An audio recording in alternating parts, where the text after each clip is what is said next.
How's everybody doing? Welcome, welcome, welcome. So today I am here from Trinidad. I'm gonna give you guys a view very soon. Today it's kind of like a vlog, really, because I'm gonna be jumping around on some topics. I want to talk a little bit about country scouting in Trinidad and a little bit about again why I'm here and what I'm doing. So this is the last day that I'm here. I had quite an eventful trip. You'll get some highlights from the trip from the trip. It was a business, not business, but it was really to scout Trinidad and to check out some things in particular. And we had some incidents that made it easier. By the way, my name is Nneka. I am a Trini-born sage and oracle, and I'm here to help you craft a life that you love. I myself am crafting my own life that I love. You'll notice that my accent is very Trinidadian now because I've been speaking with my people all week long. But first, let me show you this view. Let me show you this view that we have here. Yes. Let me show you this view. Boom. Yeah. So when I wake up in the morning, I get a view of the beautiful Gulf of Paria. And this is the part that I really love. It's the hills. I love these hills. The hills in Trinidad feel like a hug to me. I really, I've always, every time I come back, and I haven't been back very often since I left. I left in 1990, moved from Trinidad to Miami. And I've been back maybe three, possibly four times. This may have been the fourth time. I came back in 98. Was it 98? 98, 2000, 98, probably, yeah, 98, 2008, 2017, and now this time. And before coming here, if you've been following along in my channel, I am looking towards retirement and I'm looking towards where and how I'm going to retire and how I'm going to live that next phase of my life. And so I was considering the easiest, I considered places in the US. And then I started considering places outside of the US. So I thought, let me first start with where I'm from. Now, we right by the St. James sign. If anybody here is from Trinidad, then you know it's right here. So you could see one day I saw police officers on horses riding, clip-clopping by down on the street here. It's called the Western Main Road. I just love these hills. Oh my gosh. And yeah, the Gulf. Most places, if you're driving along the coast in Trinidad, you could see the water, but everywhere in Trinidad, you could see hills, mountains. These hills are part of the reason why Trinidad hardly are they. I don't know the last time that they got a hurricane. It hasn't been for 30 years. One thing is that Trinidad is far south. It's the furthest southerly island, besides the ABC Islands. Let me turn this around so you can see my face. Yeah. So the ABC Islands, which is Aruba, Bonaire,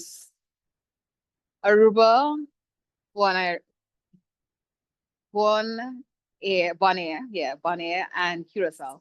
These are the three, they're Dutch islands on the chain. They are probably on the same latitude with Trinidad, right above Venezuela and Guyana. Yeah, right above Venezuela. And then Trinidad is about 10 miles in South Trinidad, the peninsula is about 10 miles from Venezuela. So it's right there. Anyway, I need better light. I want better light. Okay, whatever. I'm not gonna get vain about this. I'm just gonna sit here and chat. Yeah, so I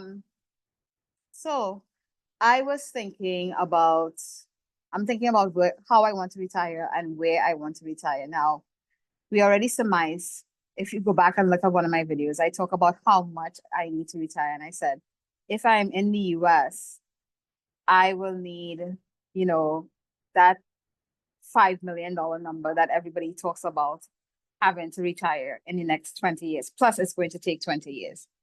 If I retire abroad, it immediately cuts my cost of living down by half. So immediately I will only need half. And then depending on where I move abroad, it could be anywhere from needing like less than 10% to up to half. some things to consider when I'm moving abroad. The two biggest things are work care, medical care, healthcare, and healthcare costs and housing costs are the two biggest things. So we're staying right now at, it's called number one Woodbrook Place. It's very centrally located on the west side of Trinidad. It's a very, very good location. And it has good amenities and everything is included with the apartment as well. It's finished also. So I told you all I will be jumping around. So I came on this trip, and my purpose for the trip, I brought my parents. I wanted my mom used to come every year for about 6 weeks at a time. She hadn't been here since 2020. So I wanted her to come and see her family, our family actually, because my family too, see our family, and to just enjoy the island and, have a good time. But I came really to see what it would be like to live here. What is the healthcare like? How much does housing cost? What is food like? Um, like rest eating out and groceries. And let me tell you, I didn't have a plan for how I was going to do any of that here, but I did get my questions answered with those things. I'm sure I do have a lot more questions, and I will come back a few times more before we move here. But I got a lot of questions, a lot of preliminary questions answered because I'm on the ground and I could see things. Now, Trinidad, if if you're looking online or you're talking to people, they will all talk about the crime. Let's talk about that first. It's all the crime in Trinidad is so bad. You have to be careful, blah, blah, blah, blah, blah. I felt very, very safe here. To put things in contrast, I live in a neighborhood in the US where the houses start at $400,000 for a standard 2 bedroom, 3 bath, 1,500 square foot house and go all the way up to $1 million. And when I say a neighborhood, it's a closed subdivision in Charlotte, North Carolina, which could be considered a relatively safe place. Within a month of moving there was someone got killed at the 7-Eleven on the corner. And let me again underscore that it is a very high-end subdivision. And someone with a golf course and all of that stuff. And then someone killed someone and drove to the Walgreens at the other end of the subdivision. So when people talk about crime, you have to take it with a grain of salt because the US crime, there's a gun culture in the US that makes people entitled to use their gun and they're very trigger happy about it, especially in different places. Now, I used to live in Miami, down in Homestead. I lived there for many years. My parents lived there for probably like 30 years or so. And we never had shootings that close to us. I mean, within walking distance, maybe a mile and a half from our house. We never had anything like that when we were down in Miami. And Miami also has a reputation or had a reputation for crime. Everybody used to say, oh, Miami, there's so much crime, blah, blah, blah, blah, blah. I'm just checking to make sure that this is recording. Yes, it is still recording. Yeah, everybody talks about the crime. I've been here, granted, a few caveats. I am with family a lot of the time. They know the places to go and the places not to go. I did walk a little bit outside. It feels I grew up here, so it's like I grew up here, right? When I was going to school here, I used to walk out, go down the streets, get something to eat, a pie or a little roti, a doubles or something.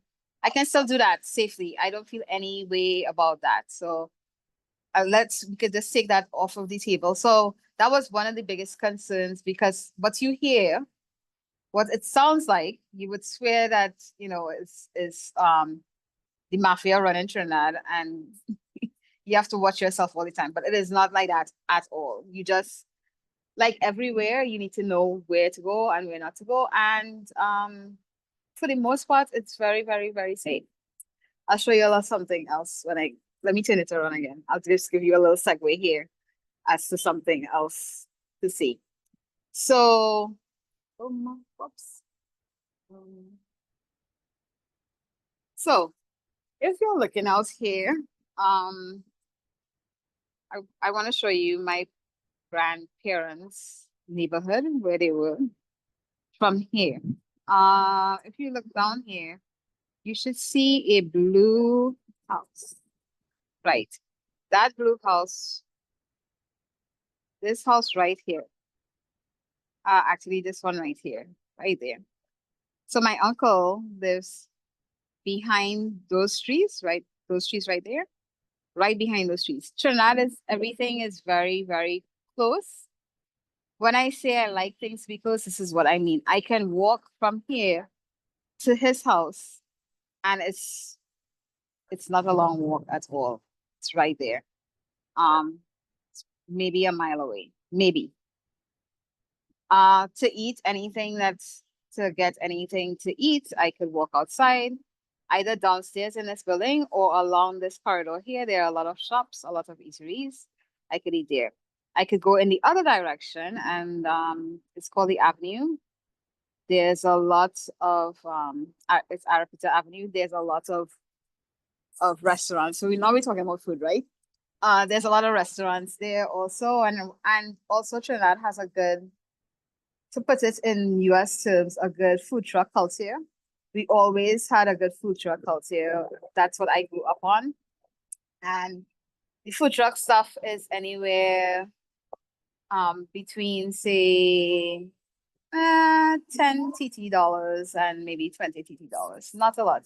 The exchange rate here is generally off on the off market, outside of the banks with locals. It's 7 to 1, seven TT dollars, so $1 US. So if something is $10 TT, it would be about $1.30, $1.50. The bank exchange rate is about 6.50. I got some Trinidad TT dollars from the bank. The bank exchange rate is about 6.49, 6.50. So let me tell you about my stay now and all these things I got to do. So Monday we got here. I don't think we did anything on Monday. That was a easy day. Tuesday, my parents had some business to take care of. My dad had a life, yeah. We just had some business to take care of. So we went to take care of that. Everything in Trinidad moves slow. You think you're only gonna take 20 minutes to do something. It took us 2 hours, possibly longer than that. It was a complicated transaction, but we got through everything. And then I went by my cousin's husband is one of the premier artists here. So he's working on pieces for a show. So I went to see some of the pieces. I just passed by them a little bit. Amazing, amazing art. If you could, the show I think is at Horizons in February. I don't know the exact date, but if you're here for Carnival, you should check it out. And then yes, oh no, Monday what we did was my aunt was in the hospital. So here's something that I came to check out was how the health is. Because the other concern, the other thing you hear about in Trinidad is the healthcare is not good. Everybody talks about the healthcare. The crime is ridiculous. And if you go to the hospital, you're gonna die because the healthcare is not good. Well, stories. Monday, when I got in on Saturday. My aunt was already in the hospital. She got a cut on her foot and they had to take her in to take care of the infection. So went into general hospital, not any of the private hospitals here. The way that the healthcare is set up here, if you are a Trinidad national, your healthcare is covered.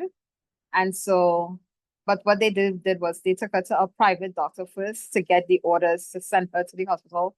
So when she got to the hospital, she wouldn't have to wait or go through anything. It's like a referral, right? In the US, you get a referral. So they gave her a referral to go to the hospital. She was in the hospital since Thursday. So I got a chance to see what a hospital is like, what general hospital. I shouldn't say a hospital because this was the general hospital experience. It was a bit scary, actually. I mean, she's people get good care here. The professionals are very knowledgeable. Trinidad's education system is very rigorous, and so the doctors and nurses here are quite knowledgeable and they're interested in their field. So they have a genuine curiosity about what's happening, and they care about people. So the curiosity and the care makes it uh it's not a pleasurable experience, but it makes it a solid, good experience where you know you're getting good care all around. You get good care. They want to know what is really, really the problem, and they really care about the person. Also, because everybody in Trinidad knows everybody else, so you never know. You never know who somebody's gonna be. So people are careful with that also. So my aunt, and I'm gonna describe this experience first. Don't take it the wrong way. This is the general public hospital, and it is only one of the wards that's in the hospital. Her thing was not, she was not in ICU or anything like that. She was not in critical care. She had something on her foot with an infection. The facility though, they had, I don't know, if you're watching old school, it's dated. It was dated. If you're watching um, an old school movie and they're showing you a ward in a hospital and you see the windows are open, it was not enclosed. It was huge windows that were open and they were like wooden shutter type windows. Um, there were about 20 beds on that ward in just a big room. The beds weren't very, it was not, of course, not air conditioned because it's open, right? It's just breeze flying, breeze coming in. It was just very, very open. It wouldn't be what I would expect a hospital to look like in this time. So it put me off a little bit because remember, I'm thinking about the caregiving in terms of what will be available for my mom and my dad. My dad has Alzheimer's, my mom is legally blind, and also for me, for me moving here.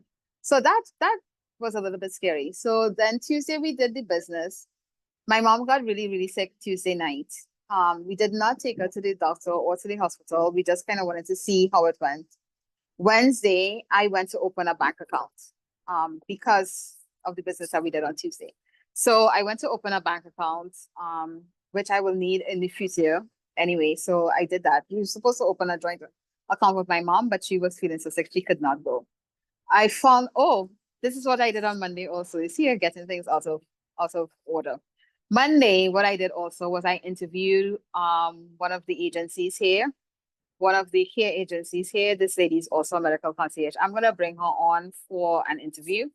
So y'all could talk to her as well. But she has an agency here and I needed to find a caregiver for my parents for while they're here.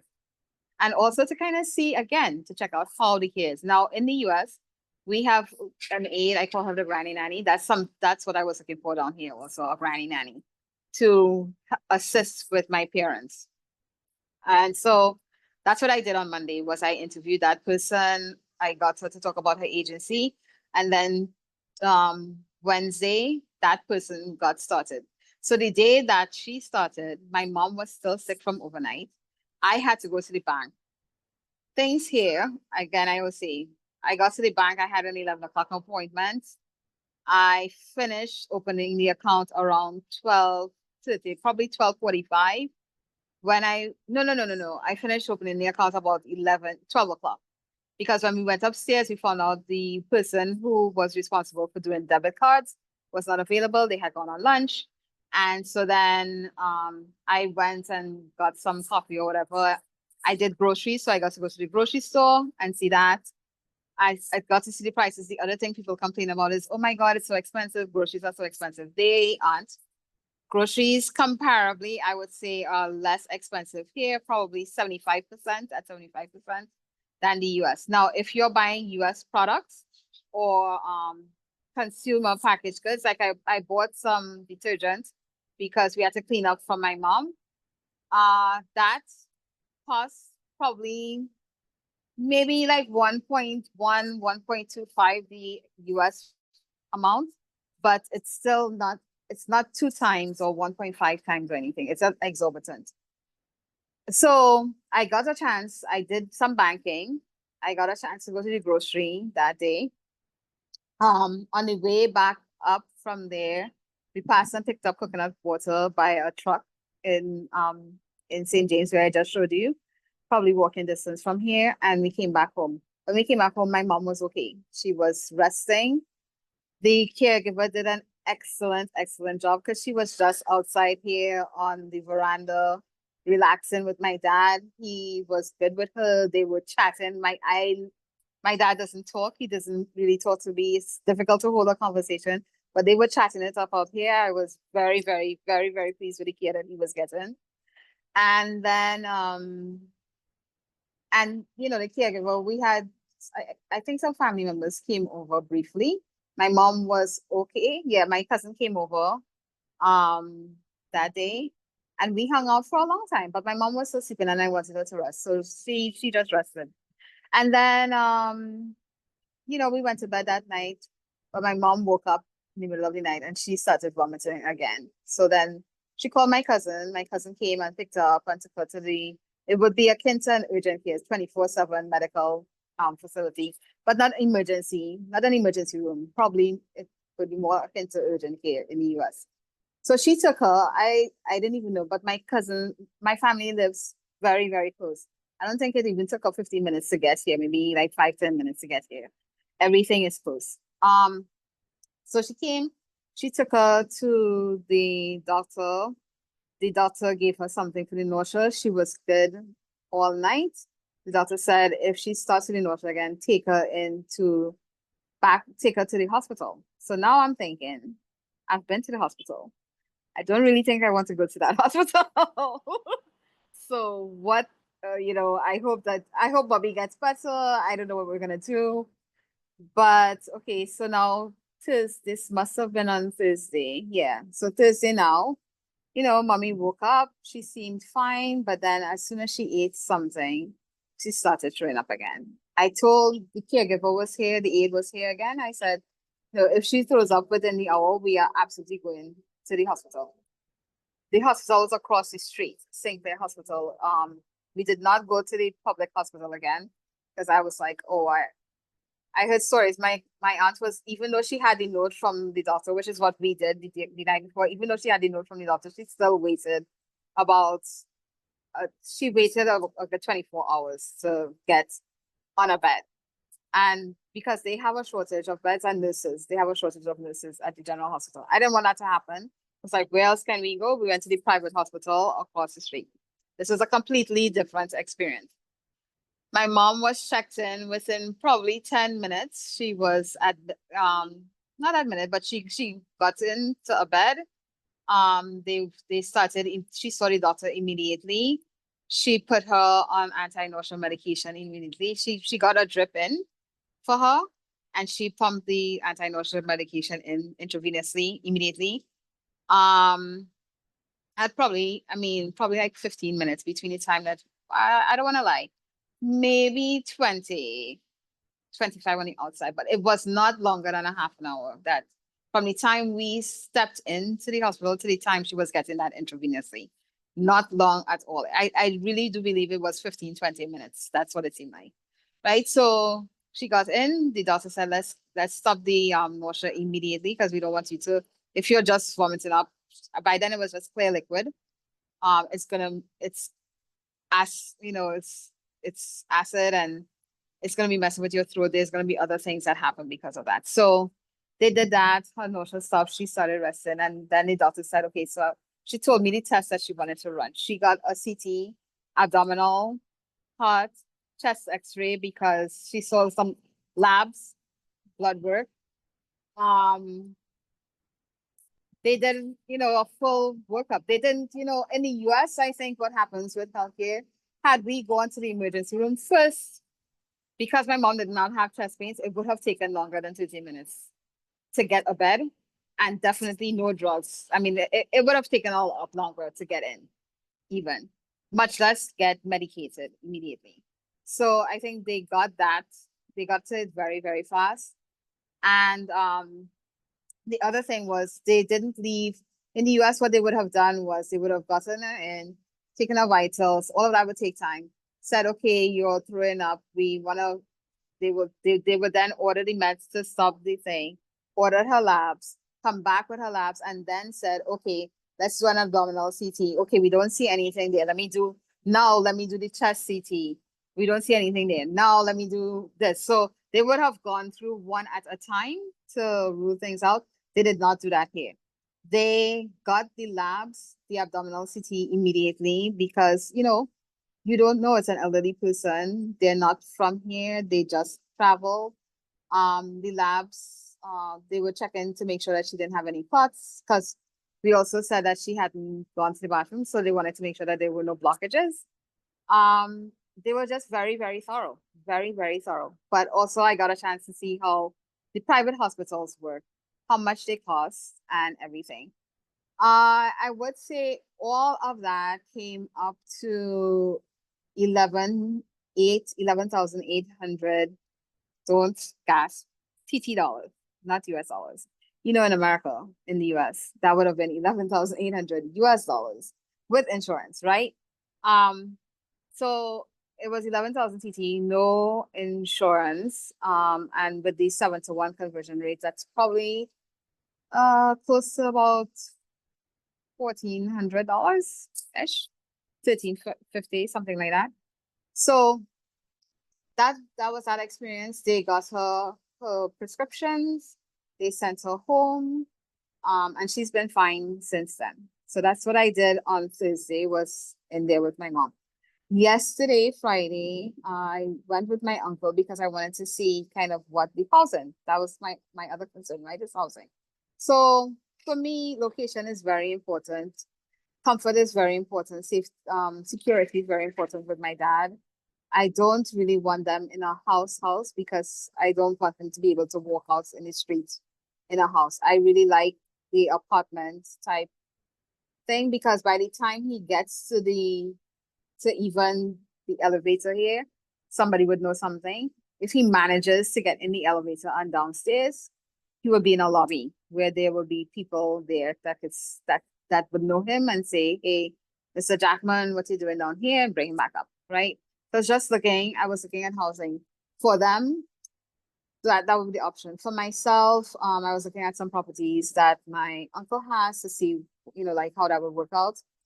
I'm still researching the housing situation, but all in all, I would say that this was a very fruitful visit in terms of scouting. The most important thing for me was my parents' care, and between the caregiver is very, very knowledgeable.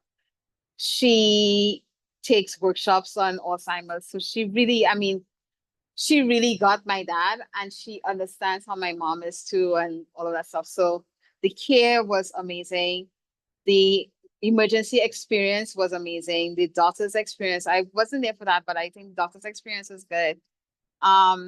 So we got not just talking about it and hearing third party hearsay, I got first-hand experience of how that works, and I'm very, very pleased.